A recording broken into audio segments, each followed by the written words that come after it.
All right, tonight we have an update for you of the 13-year-old girl from Homa Bay County who was raped and brutalized. She will now undergo reconstructive surgery. The girl, who is currently admitted at the Nairobi Women's Hospital, will also receive emotional support.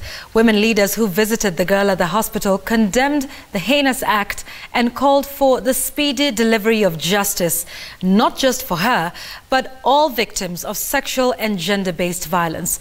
Wangira with that story. They came together to console, to comfort a mother and daughter whose lives have been disrupted by an act of violence. One which has shocked and angered the nation.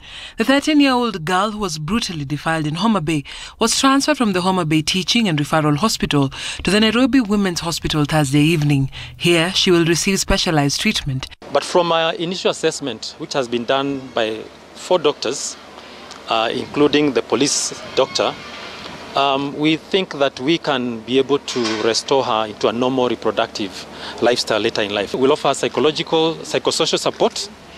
We'll also link up with the criminal justice system to provide evidence in court. So far, 8 suspects have been arrested in connection with the crime in Homa Bay, but the court process is set to be a long one. Even as the victim recuperates, the trauma has left her fluent in the language of silence. The same level of enthusiasm we are seeing in this country as far as corruption now is concerned is the same level of enthusiasm we must see as far as sexual and gender-based violence is concerned.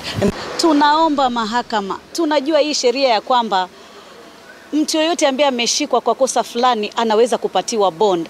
Lakini tunaomba majaji jamani, kama wazazi, hizi bond ambazo munapeana, mufikirie lile kosa. Gender-based violence remains one of the most pervasive human rights violations in Kenya, and it will be impossible to stem the tide without political goodwill and a strong judiciary. So it is our work as government, as leaders, to create safe spaces for our young girls to continue going to school and so that they are not violated.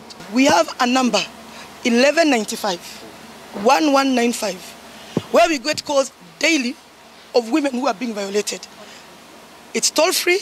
It's 1195. We receive cases from young children as young as 1 month actually sexually violated, but of the 300, most of the cases are children. 45% of them are usually children and 54% are women.